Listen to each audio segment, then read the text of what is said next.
I'm Michael Beck, the host of the MicTheMike podcast. If you've been following along with me, it's great to have you back here again. And if you're listening in for the first time, welcome. This is a place to talk about the arts as well as personal well-being. Sometimes I'll talk more about art, while other times I'll talk more about mental and physical health. But regardless of the topic, I hope to encourage greater openness and understanding as I seek to better understand myself and the things and people around me. If you've heard the title or description for this episode, then you'll know that I'll be sharing a conversation that I had with Conor Hope. For the readers, you can find a revised version of my discussion with Conor on my blog, taken from his responses which I had received from him, but this recording is the candid and extended version of our conversation. I don't believe there's too much introduction needed, so I'll try to keep it short. But for a slight bit of background and context before I get into the episode, I should note the events which led up to our discussion. Conor and I quite simply connected over Instagram. I don't know him in real life. We've not known each other prior. With my Instagram account dedicated to the podcast, I was putting out a sort of net following accounts in which I had some interest in seeing their posts, as well as trying to connect with people. A lot of people just didn't seem interested in making any sort of personal connection. Some people are busy or make themselves very busy. They're trying to build their business or their audience, but they're not interested in being social and making friends. However, some would follow me back. Sometimes that would be as far as it would go. The same as trying to build relationships with people IRL. There are different kinds of relationships, and some of them are closer than others. Conor Hope is one individual who I followed. I had stumbled across his account and was like, seems like a really cool guy, and I appreciate how he's using his account to chronicle about the chronic health issues which he experiences. So I followed him, and I was grateful that he followed me back. Generally, the next step for me after someone has followed me is to send a message in the DMs to give my thanks and to say that I appreciate connecting with them. And so that's what I did, and he then replied back to my message, which I really appreciated. I understood that with his health challenges that he had his limitations, but at that point I felt like we were no longer strangers. We had made a connection. I know that oftentimes we can speak about social media in a disparaging way, focusing more on the negatives. However, the good is there, and this is one of those times that I'm reminded not to be mistaken about that. Social media is something that Conor and I will talk about a little bit later on in our conversation, but for now, let's go ahead and get into the episode. How's it going? Oh yeah, not too bad, thanks. Yeah. Not too bad. It's so it's actually 11 here, but it's like 4 there. So you're gonna probably have dinner shortly after this, or? Yeah, we're quite a way ahead, I think. So yeah. All right, cool. We'll try to keep this within time, not to hold you up, keep you from your dinner. Yeah, why don't you go ahead and introduce yourself for those listening, just let them know who we're talking to. Yeah. Hi everyone. I'm Conor. I'm 27 and I live in the southeast of the UK. It was actually about 10 years ago now that I was studying for a degree in biology. And became quite ill with severe ME, C.F.S, and also fibromyalgia. And ended up bedbound for quite a long time. And I'm sort of now just in the early stages of recovery, which is great for me. So I think we'll probably be talking a little bit more in detail about the whole journey in a bit. Yeah. Thanks for sharing. I'd love to hear more about some of your other hobbies as well. Maybe that'll come up in conversation. Into like botany and yeah, definitely. Yeah, I'm into growing plants, growing stuff to eat, I think it's been one of the major things that's helped me through actually as well. So very cool. Yeah, thanks so much again for your willingness to join me on the podcast. I just feel really honored and privileged that you would share a discussion with me and be part of this health and support series that I just started trying to do. This is going to be the second episode it came as a pleasant surprise because I guess initially I had sent you a couple of questions through the Instagram DMs, and you had given me your written responses. With that, I was prepared to share those questions and responses just by myself, which would have been great in of itself. But even better, I think that we can just talk this way and can hear, from your own lips. And so, yeah, as I share with you that I'm going to be kind of trying to follow those questions a bit. Yeah. But again, we'll just appreciate getting to hear your voice, and I'm sure the listeners will appreciate that as well. But yeah, to kind of start off the conversation a little bit, like unrelated to the questions that I asked you initially, but just something that I found interesting, maybe for you and for the listeners, is for like the podcast MicTheMike. I was just kind of looking up the analytics of like the audience. Yeah. And I don't really like to share like numbers and stuff because I don't think that's important. But I thought it was just really intriguing, sort of like like what the audience was like and sort of the distribution of that. And so I was looking up that on Spotify Podcasters, which is the platform that I use to distribute the podcast. And so the breakdown is as follows. So I'm just going to interject here for a moment because I had said one of those percentages wrong on the recording. So those audience percentages are 65% male, 34% female, 1% not specified, and 0% non-binary. But from that, yeah, it's pretty clear that the listenership is like predominantly male by like a significant margin. And this honestly came as like a surprise to me, just because from my own personal experience, I don't feel that I've gotten to see, very many examples of men making themselves vulnerable and opening up to share the things in their life that could be seen as weaknesses, or opening about things that they're dealing with, any sort of prevailing conditions such as mental illness or chronic illness. So to have listenership that's majority male feels very unexpected, and because I often share my experiences with both of those things and just other weaknesses and vulnerabilities of mine. And so even like just discovering your Instagram account in which you've been sharing pretty openly about your journey of recovery, getting to connect with you, and then just the fact that you're willing to join me on the podcast was just a very pleasant surprise for me. But I just want to get your thoughts on that as well. Like, does any of that resonate with you? As a guy, like what's been your experience and observations? Yeah, no, I mean, firstly, great to be on, and thanks for setting this up. And I think it's that's quite surprising, but I think I find similar things. Actually, a lot of the people on Instagram that I connect with are actually usually female, so it's interesting that you found that, and it's great to be able to hopefully share my story with other guys that maybe don't hear as many voices as often. But it'd be great to sort of share my story, and hopefully it helps people come to understand it a bit better.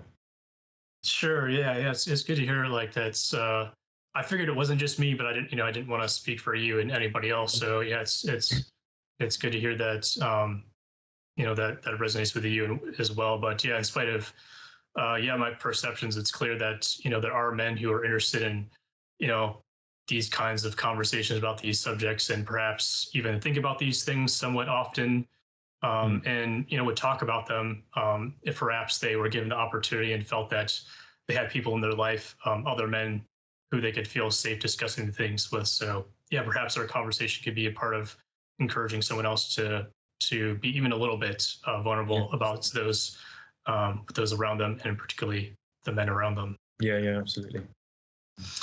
But so let's get into it. Could you share a little bit about your story leading up to your diagnosis, when and how the illness occurred? Yeah, sure. So for me, like I said, it was about 10 years ago actually now. So I was still in school. I was probably about 16, 17. And essentially the illness for me started off as just feeling pretty run down, especially I was studying quite intensively at that point, and I just for me it actually was more allergy symptoms that I started to notice. So my throat was always sore, runny nose, all that kind of stuff, and feeling just pretty wiped out most of the time. And it would, especially exercise would trigger that as well. So maybe the day or two after, I'd feel all of those symptoms flare up after exercising. And I didn't really think that much of it at that point. Right. It just, but yeah, I just kind of carried on going, and I got into university, where yeah, essentially all of those things just got worse. So over time, smaller amounts of exercise were triggering the same kind of flare-ups, until I was pretty limited physically, in what I could do. Luckily, throughout most of university, it didn't really affect my, I guess, like cognitive side of things. So I was able to carry on doing that stuff. But it did get to a point where in my third year, well, my final year, just before my final exams, actually, which was pretty devastating, I just had this kind of pretty bad reaction, and yeah, started experiencing sort of pain and in my head and up my spine, as well as all the usual symptoms like the fatigue and the allergy stuff. And yeah, at that point, I mean, I couldn't, sounds kind of silly, but I couldn't read anymore. I couldn't, all of that kind of cognitive stuff that I was having to do at university, I couldn't do it anymore because of the symptoms. So I had to pull out, and move back home with my parents, which yeah, it was kind of hard to deal with that in and of itself. And yeah, essentially, I was at home for about a year, kind of housebound, and the symptoms were just getting worse to the point where I think it was 2018. I ended up bedbound fully, so I couldn't leave the bed, and I spent the best part of 4 years like that. And yeah, I was very fortunate in that I did get a place at a specialist hospital in the north of England, which deal with patients that have similar symptoms. So I spent 6 months there, and they basically managed to help me get out of bed and start walking around again and going on, short walks and engaging in activities. And yeah, I was discharged just over a year ago now, and I've kind of continued on that recovery trajectory. It doesn't mean that things are fully back to normal. I still have symptoms all the time, but I'm starting to be able to live like a fairly normal life again, which is really great. But yeah, that's amazing. Yeah, that's kind of like my story really up to now. Yeah, so you had the initial symptoms, and then you've already like mentioned it, but like just yeah, maybe like restate the diagnosis, and then even like I'm curious, like who gave you that like diagnosis? Like was that the center, or was that another specialist, or what was that like? Yeah, I mean the diagnosis was, I guess it was over an extended period of time. I see. So it was more kind of, I'd started looking into it more, and maybe doctors have kind of used the term, and yeah, it over time it was sort of clear what I had. And then when I was at the hospital, they kind of just addressed it as severe ME, C.F.S, and fibromyalgia. So yeah, it wasn't sort of handed to me at one single point in time. Right. Okay. Yeah, that makes sense. And then, yeah, one question is like, could you like have like, could someone like, as far as like have chronic fatigue syndrome without ME, or do those things like go together? Yeah. So I guess different people will probably have different opinions on this. For me, I kind of use them interchangeably, like the terms ME and chronic fatigue syndrome. But I know that some people don't like to do that. So it does vary with who you talk to, really. Okay, that makes sense. And then what does do you know what does ME like stand for? It's Myalgic Encephalomyelitis, which is a bit of a mouthful. It is, yeah. I think medically it means like inflammation of the nerves or nervous system or something like that. Okay, yeah. It makes perfect sense that they there's an acronym for it. Yeah, exactly. Yeah, I wouldn't want to say that every time. Yeah. But yeah, perhaps, yeah. So it's good to know that wasn't sort of like in one moment that you kind of were just like given the diagnosis. I don't know if there was kind of like any sort of like main moment where like the realizations of like all this kind of news kind of hit you. But yeah, it seems like maybe a bit of a silly question. I know I'd asked you before as well, but just as someone who's like doesn't feel like I have like a clear diagnosis, I feel like I have to just ask like, what was it like to receive this news and feel like this is like definitely like this is what's going on, this is what I have? Yeah, I mean, it's kind of bittersweet. I think a lot of people who have similar symptoms actually kind of crave someone telling them, you have this illness, because obviously once you can kind of identify the problem, then you can potentially get treatment, things like that. So I think there's a sense of relief in just knowing that actually, yeah, people do experience these symptoms and this is what it's called. But then again, I guess obviously it's not great in the sense that it's never going to be great kind of hearing that you've got a certain illness. Right. And also, I think they still don't really understand exactly what causes these illnesses. So it's not you're not really moving that much closer to finding a solution. So yeah, it's a bit of a mix, really. Yeah, totally. That makes sense. Yeah, a bit of like mixed emotions. It's not going to be, all happy or sad feelings. Yeah, Yeah, as most things. Yeah. Yeah. But yeah, maybe share, some of the things that you would ask people, that they would maybe not do to support you. Yeah, sure. There's quite a specific point actually where when I was bedbound, I had some nurses coming in that would just sort of help me with like food and things like that. And I remember one of them saying, "I wish I could stay in bed all day." And Yeah. it's obviously I don't think they meant anything by it, but for someone who is completely confined to bed for the years of their life, like it's kind of devastating to hear that. So I guess more broadly, when it's difficult because a lot of the time people are trying to help you out, or they're trying to be nice to you. Another example is when someone says, "Oh, the weather's terrible. You wouldn't want to be outside anyway." Yeah. And it's like, I know that they're trying to be nice, but I would love to be anywhere else but in bed, Right.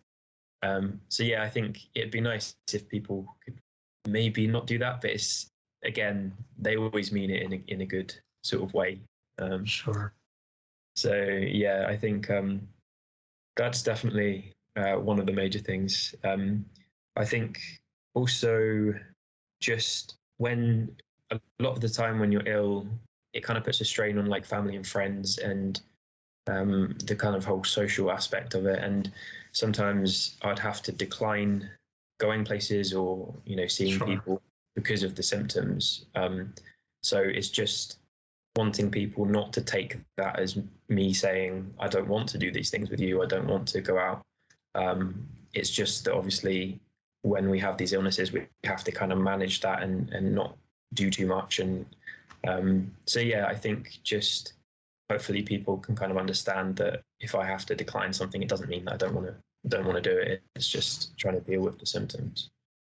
Sure. Yeah. Appreciate your sharing. Yeah. I think it's like good to have sort of that perspective that most people are like pretty like well-meaning and trying to like help us out. But I guess with that, hopefully with maybe a bit more like awareness, or, if someone happens to like listen to this, they'll be able to like, maybe encounter, someone with a similar, or, different condition, and be able to like think before they speak, And Yeah. so if they are trying to like help, what's sort of the best way to help, So yeah, again, thank you for sharing those things, because yeah, I mean, I think when you're going through it, it can just feel incredibly insensitive, right?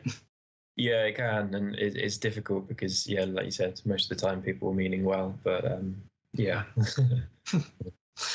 But yeah, with that, maybe on a bit more of a positive note, what are some things that you would ask that people would do to support you, or maybe some things that people have already done that you've found helpful? Yeah. I think one of the main things, and I'm quite lucky in this respect because my family and friends have kind of always been there by my side. Yeah, that's just kind of being with me throughout the illness, especially when it comes to talking to doctors and trying to organize all of these different things. When you're incredibly ill, you already feel isolated, and it's already quite a lot of energy just coping with the day-to-day stuff. So having people there just to be there with you when you're talking to the doctor, or those kind of things, I think it's incredibly important. Yeah, like I said, I'm super lucky in that respect because my family, friends, and my partner have always been there. So yeah, that's definitely something that's helped. It's just the people around me. And I guess similar to that, it's having people that can kind of help you keep that hope alive that things can get better. So I think maybe it's a little bit unrealistic to kind of just think that, or hope that, you know, all your symptoms are going to disappear overnight. But I think keeping that hope alive that actually things can get better than they are now, I think that's like super important. And it's definitely helped me holding on to, you know, that idea that I will be in a better place in the future. There might be ups and downs along the way, but things can get better. That's definitely something that's helped me. Yeah. So yeah, there's those two. And then I guess it's probably, I probably talked a little bit about it already, but another thing that helps is just having people understand that I'm trying to give my best, you know, I'm trying to give my 100% in different situations. And I guess it's difficult because from the outside, it doesn't look like that. It's quite easy to see someone laying in bed and just think, oh, they're just, you know, being chilled out and having a nice rest. And that was never the case. It was always a struggle, you know, dealing with the pain or the fatigue. So having people that can understand that and know that actually he's really trying, or, you know, she's really trying, or, you know, whoever it is. Yeah. I think that's like super important because it just, yeah, I guess it doesn't negatively impact your kind of self-esteem. Right. So yeah, I guess those three things, just having people there, keeping that hope alive, and then just having people understand the illness, really, I think. Three things. Yeah, absolutely. Yeah, I think I know for me personally, yeah, it definitely feels like really important to have people who like realize, like, acknowledge, like, you know, that even if I'm maybe not measuring up to like their standards, like I'm like working really hard, like, you know, to either meet them or get like even close to meeting them. So having people who like acknowledge, like, hey, like you're doing your best, can really like even just just can sort of like feel relaxed. You don't feel like an outward pressure, like someone's expecting something of you, because they know that you're already trying to, you know, you're already giving your all. Exactly. Yeah. And with that, I wonder if maybe you could give maybe some maybe like specific examples of how those around you have like helped to like give you some hope. Like what does that look like? Because I think that it'd be good to like hear some, you know, like what that means for you. Because I think that sort of on maybe like a flip side, like I think that there can be like maybe a bit of like, I don't know what's referred to as like toxic positivity, or like, oh, you just need to be like more grateful, or, you know. Yeah. So yeah, what does that look like for you? Yeah, I think the main thing for me was when people would help me kind of explore potential options for the future. So yeah, I think having someone by you that is looking into maybe different treatments, or, you know, different routes that you could go down. I think that's really helpful, because it firstly shows that they believe that things could get better with the right treatment. And obviously in like a quite a practical way, I was kind of unable to do any of that myself. Like I couldn't really delve into, you know, all the different options. So having someone there to really do that for me was really, really helpful. Definitely.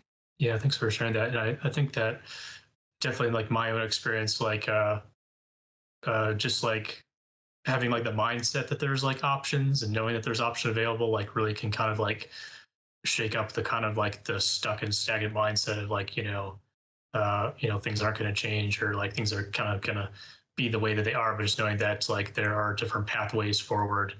And even the fact that, you know, you have like some autonomy, you know, to be able to like choose, you know, can be, again, really change, like give a more, I guess, maybe that relaxed mindset, you know? Yeah, definitely. I think something that I've kind of come to accept is that maybe at this current point in time, I can't see like a potential way out, but Mhm. doors can open. Things can happen unexpectedly, and you can find Right. something that can really make a difference. So I even when I'm going through a flare up, I just try and think maybe I don't have the answers right now, but they're probably out there somewhere. It's just a matter of keep going and hopefully. Right. Yeah, absolutely. And then let me see, this might be um, a bit of a redundant question of like what you've already touched on, but maybe if there's something in addition. But yeah, by chances, do you have any, suggested resources, just for myself or others, who are interested in learning a bit more about ME and chronic fatigue syndrome and fibromyalgia? Yeah, um, I mean, I'm not too sure about resources that are kind of international, but Hmm. at least within the UK, I mean, the NHS, the National Health Service, do have quite a lot of info on the website that does touch on all of these different illnesses and what they can mean. But there are quite a few different associations. I think ME Association. And I think there's Action for ME as well. Um, Hmm. the fibromyalgia side, I haven't looked into too many resources, I'm afraid, but Yeah, there'd definitely be some out there. Yeah, for it's just sure. yeah. Um, Cool. Yeah, it's just I think that it's yeah, it can be helpful like give some like specific places for people to go, because I think that sometimes like there's already like a reluctancy to like do the research. So you can like be like, hey, like here's a specific place you can go that can kind of help to like give someone a nudge and point them in the right direction. So yeah, appreciate that. yeah, no worries. If you made it thus far, I trust that this conversation has been of some value to you, and if my assumption is not incorrect and you would like to show your appreciation, I invite you to share this episode with a friend or loved one who you think might appreciate it as well. Virtually any way that you can interact with the podcast, whether it be to like and or comment on one of my posts, or to share it or even save it, all of these are seemingly small things, but that you can do to support the work that I do. And if you have the means and would like to show your appreciation through a donation or would like to buy me a coffee, you're welcome to visit MicTheMike.wordpress.com/support. And you can find this on my website in the episode description, as well as in the link in my bio of my Instagram. All right, now back to my conversation with Conor. I know that oftentimes we can speak a bit disparagingly about like social media, or at least I know that I can, just because it can feel like a bit of a double-edged sword. Like it's kind of Mm. as bad as it is good. Can often hold more power, over us than we have over it. But there is good, and so do you have any thoughts on how your experience has been with Instagram and social media in general, for better or worse? Yeah, I mean, it seems like it's been overall pretty positive for you. But yeah, I'd like to hear just both sides for you. Yeah, definitely. I think, yeah, like you said, it's been overwhelmingly positive for me. Yeah. And through Instagram in particular, I've met some really great people, and it is great to connect with others. And overall, everyone's been incredibly nice and helpful and supportive, and that's really amazing, especially when you're able to, maybe post something about a new activity you're able to do, or moving forward with your recovery and feeling all of that support. And obviously on the flip side as well, having on those days where things aren't so great, having people that are there for you, it's a really great thing. Yeah. Yeah, I mean there have been a few cases where someone's not really been very very pleasant, but Yeah. usually it's just a case that they don't really understand what's going on. And I Right. think there have been people on Facebook that have said, just I would just get out of bed and get on with things, and things like that, which is, Hmm. I mean, it would be really easy to take that in a really bad way. Hmm. And I definitely did it first, and then I actually sort of messaged the guy and was like, do you understand that, like, I'd really love to be able to do these things, Hmm. and be a sort of functioning part of society again. Hmm. And yeah, he kind of we came to a bit of an understanding. So I think it's just a case of like people not quite uh, understanding exactly what you're going through. Right. So yeah, but overall, it's been amazing being able to share my journey so far with everyone. Yeah, that's great. Is there, I guess, anything that you could maybe attribute to like part of your positive experience, like anything in particular that you're doing or maybe not doing, like maybe the time that you're like giving to it, or Yeah, I mean, probably just being quite open about everything, and yeah, I think maybe people could make posts that might polarize the audience. I don't know. I think for me, I try to keep it fairly balanced, and yeah. you'll always have people that don't quite accept how you do things or things like that. But yeah, just being pretty open, I think, is probably the only real thing that I could attribute to it being a positive experience.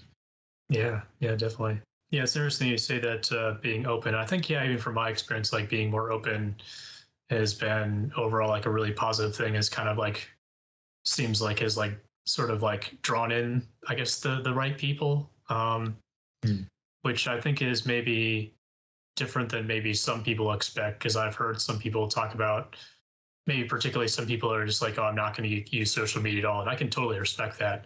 But they kind of like they think it's like strange that people would like put so much out there.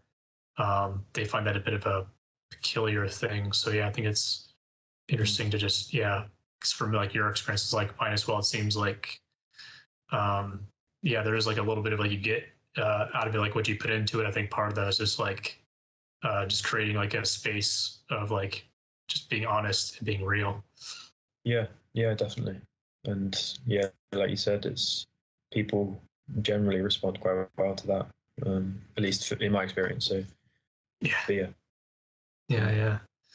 That's great. Also, they were able to, when you did have someone who kind of commented in a way that was less than to be desired, that you were able to like reach out to them. I think it probably would have been easy to just kind of like simply like let it go. But I'm glad that you're able to like kind of confront them on that. And that sounds like you were able to come to a greater understanding. That's really great. Yeah, I think I probably had like a reply typed out that wasn't quite as considerate and understanding. And I guess, at that point I just like deleted it and, thought actually that's probably not going to get through to them. It's better to actually just be quite open with them. So it worked. Yeah, I think that, it seems like in any kind of situation like that, it seems like you kind of, it greases the gears not to like be to be aggressive about it or to kind of put someone on the defensive, but just to kind of try to be like, hey, like, this is my perspective on things, and maybe you might have missed that. So let me try to like just like put that out there. Yeah.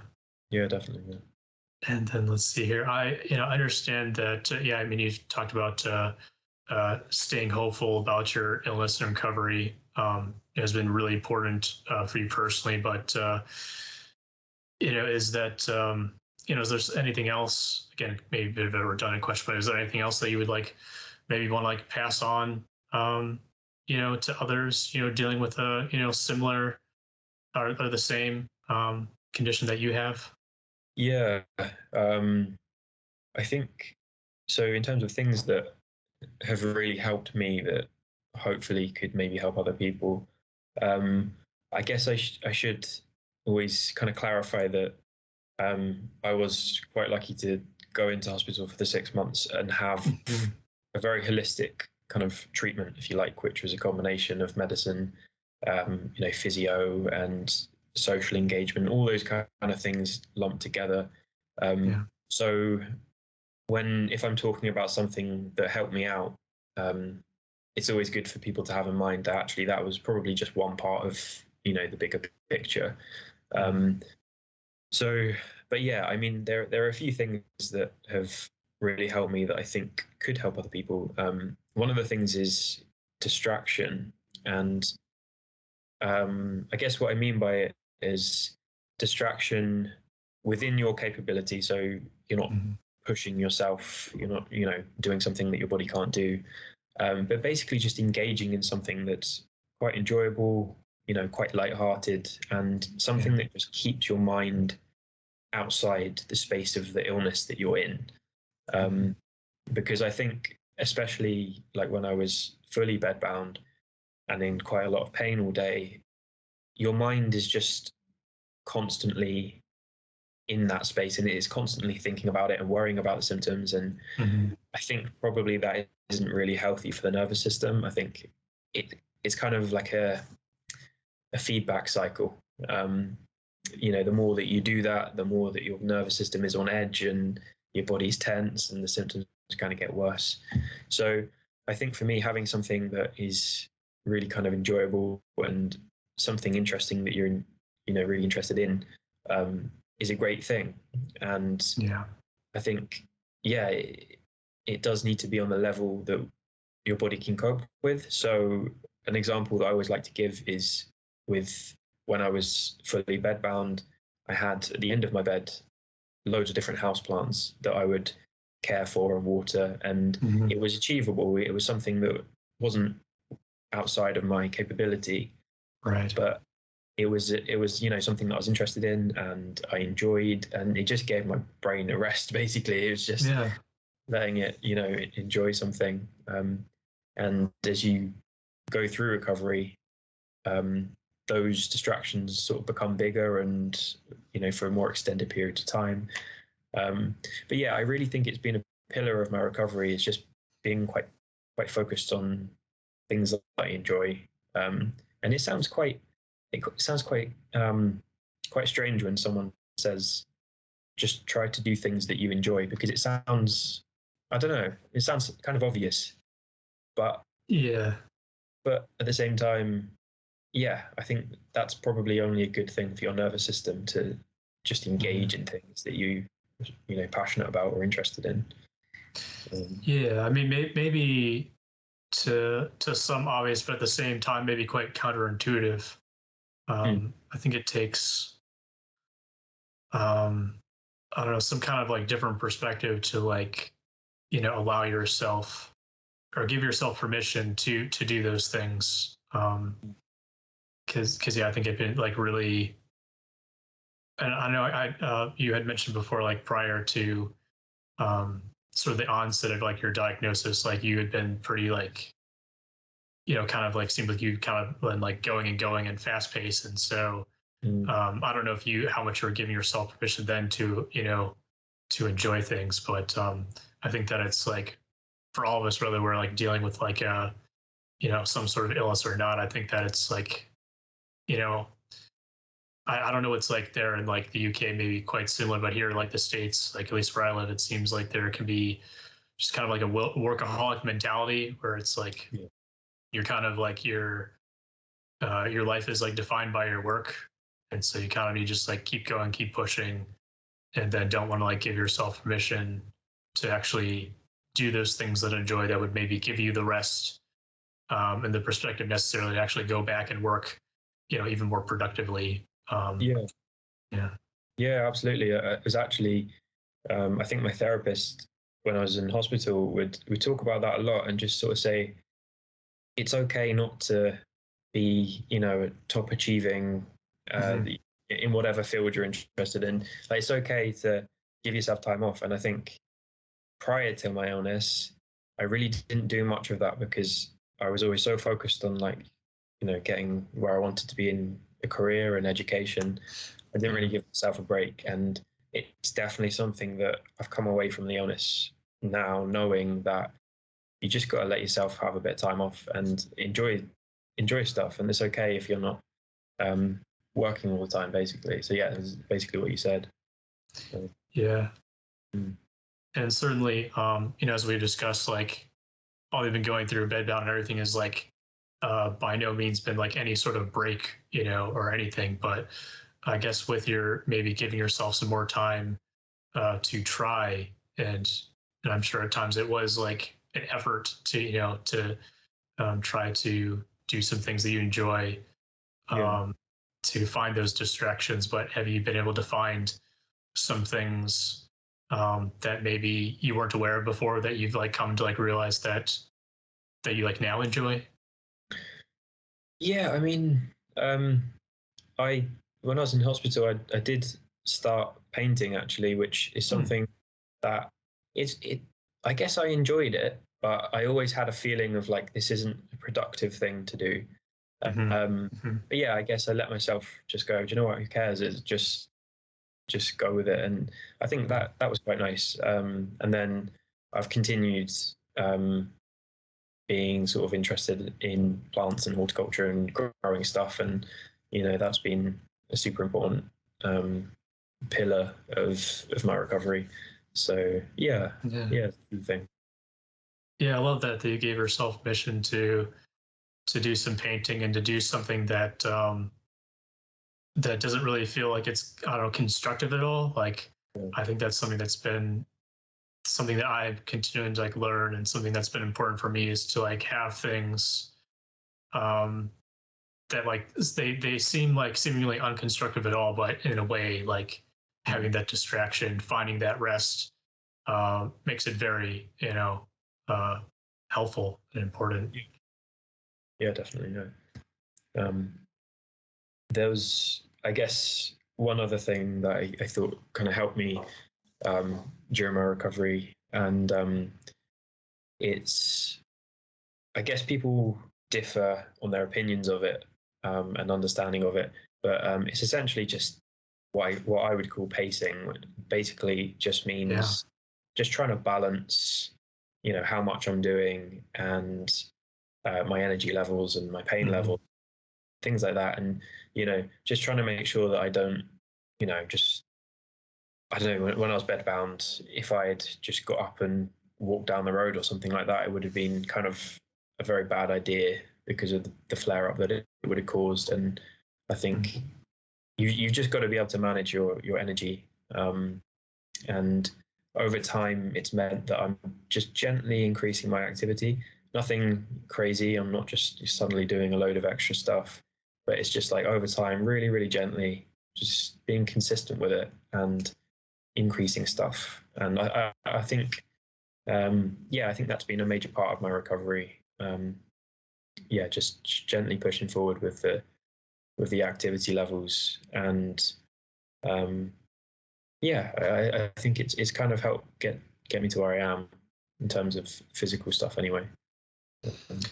Yeah, absolutely. I'm glad you mentioned up the balance. That's something um, that I was actually going to ask you to bring up, because it's something you've talked about on your social media a number of times. That's something you've also talked about on your YouTube channel.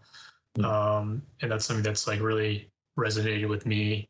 Just that perspective and the idea of, it's not just distracting yourself all the time, Yeah. as if that were possible. And it's not also like just going hard all the time either.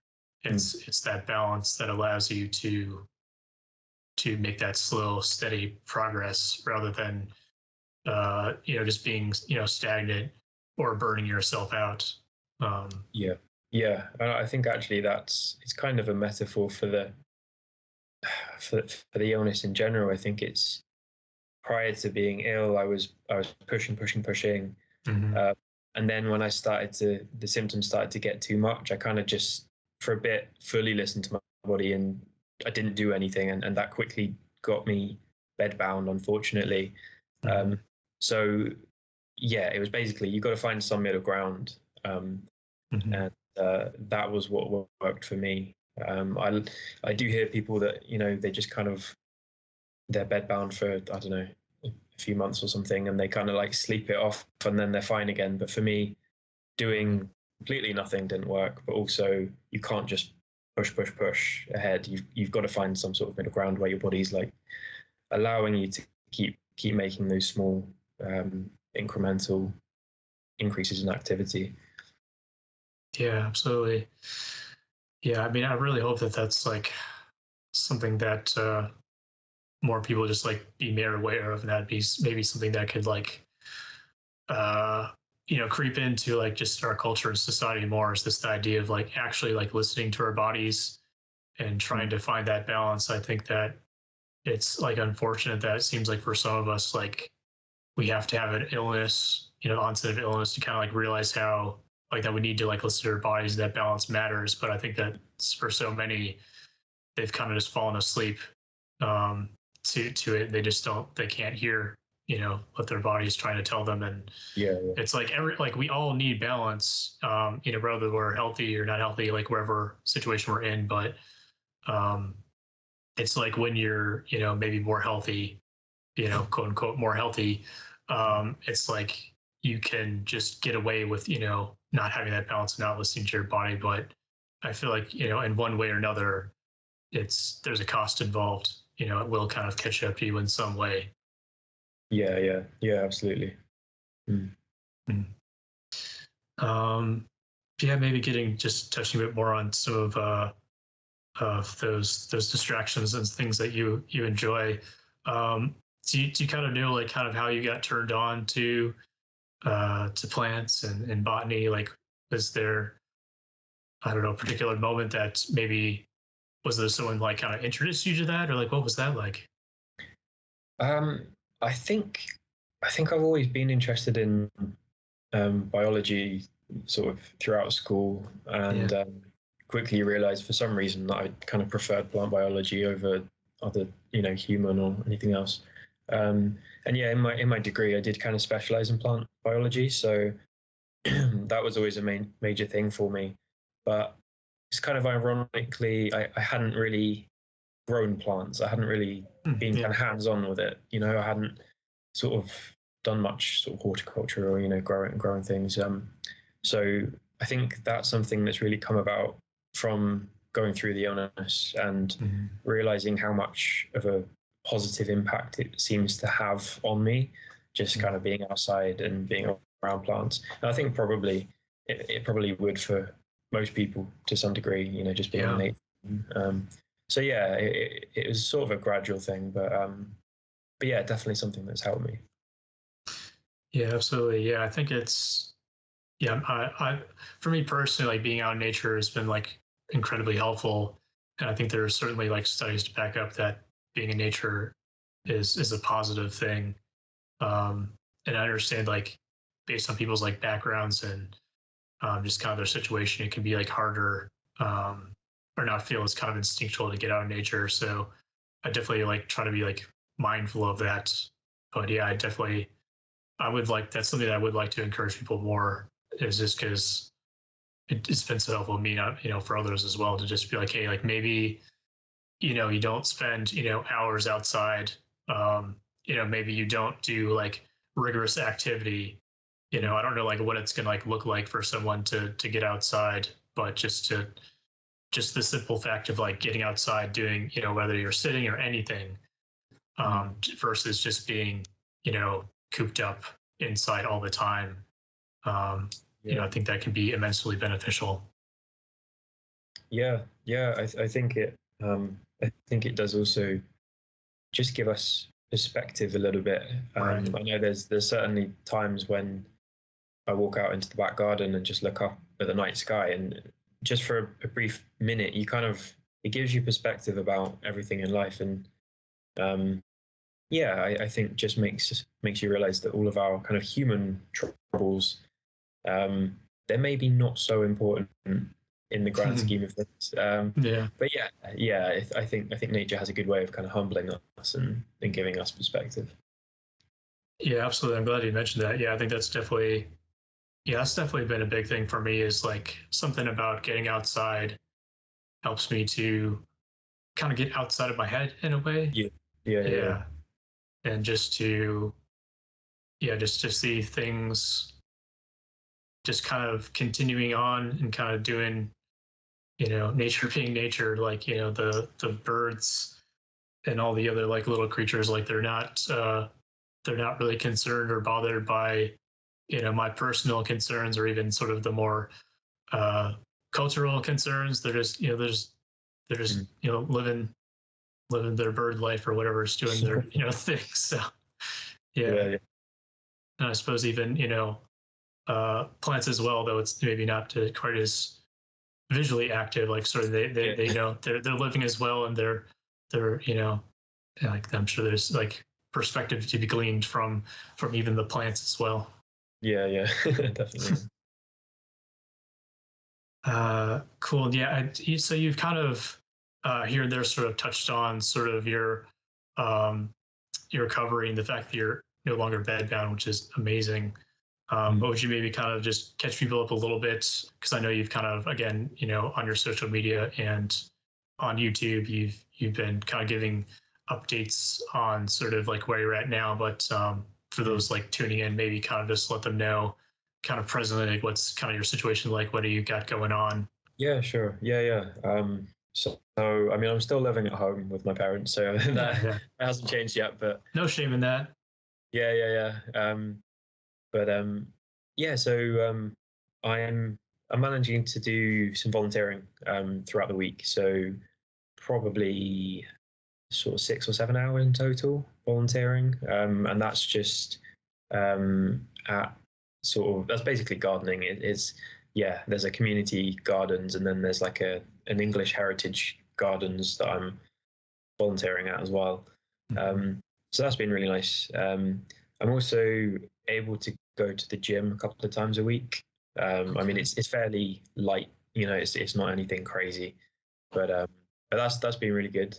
And then just trying to think what else I do. Sorry, so like when you go to the gym, is that just like getting on the treadmill? Like what does that kind of like look like? It's more like strength stuff. So not necessarily weights, but like body weight stuff, some like pull-ups and push-ups and things like that.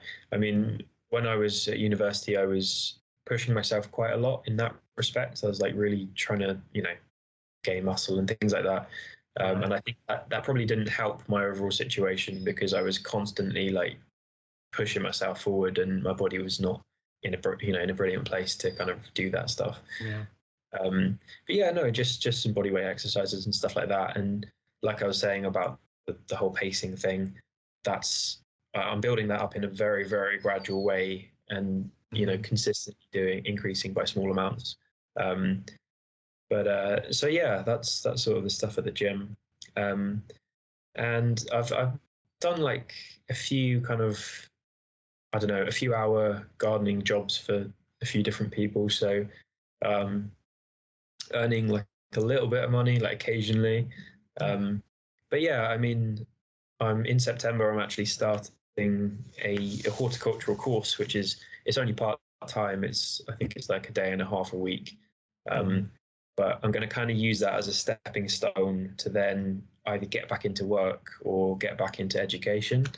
So yeah, that would be a great way for me to, continue building up my strength and, get back to living a fairly normal life. And then, in between those things, we've got 2 dogs, so I walk the dogs and started. I hear like a little bit of one of them now. Yeah. I was worried that that's going to come through. Actually, it's no worries. Yeah, yeah, it's because I've locked her out my room because I didn't want her to start barking. So but yeah, and then just a few other little kind of hobbies and stuff like posted on Instagram. Started archery, which is quite a cool thing because I've always wanted. Cool. Yeah, I saw that. Yeah. So that's it's quite a new thing, but it's just another way for me to be engaged in something else outside of the illness. So so that's sort of where I am at the minute. And I'm always looking ahead and hoping that things, although it's always up and down, like I still go through sometimes quite prolonged flare-ups. It can be several weeks to a month where things feel a lot worse, but I guess the average is always increasing. So that's sort of that's sort of what I'm holding on to.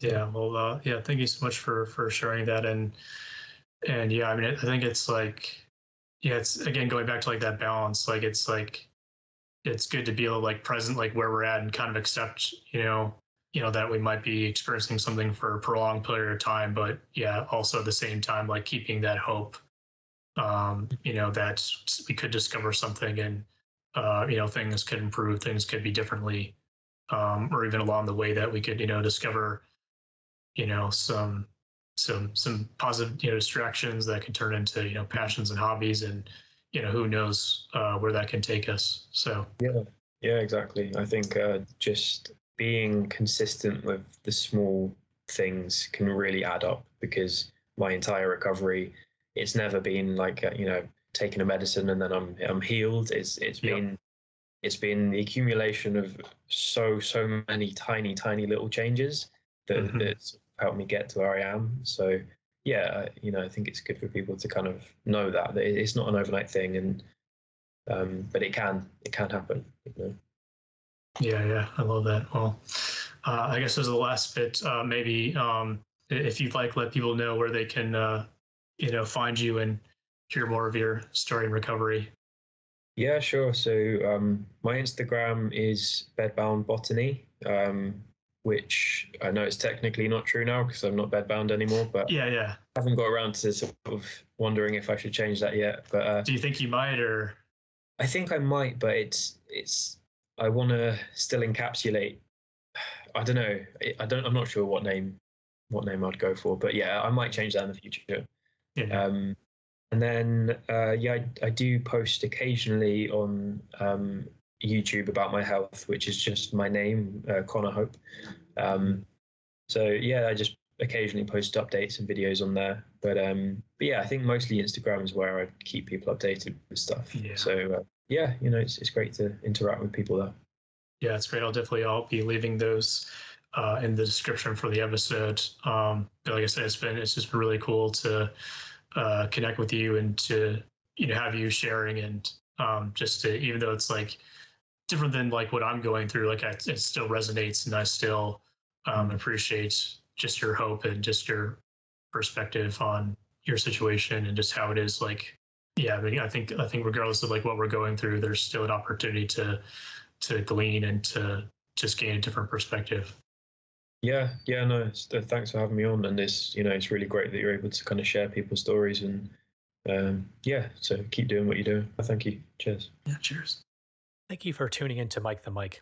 If you have any comments or have a suggested topic for a future episode, or if you would like to inquire about joining me on the podcast, you can email me at beckm.podcast@gmail.com, or you can direct message me on Instagram at MicTheMike.fm. You can find all those addresses mentioned, as well as any related links and citations for this episode, listed in the episode's description.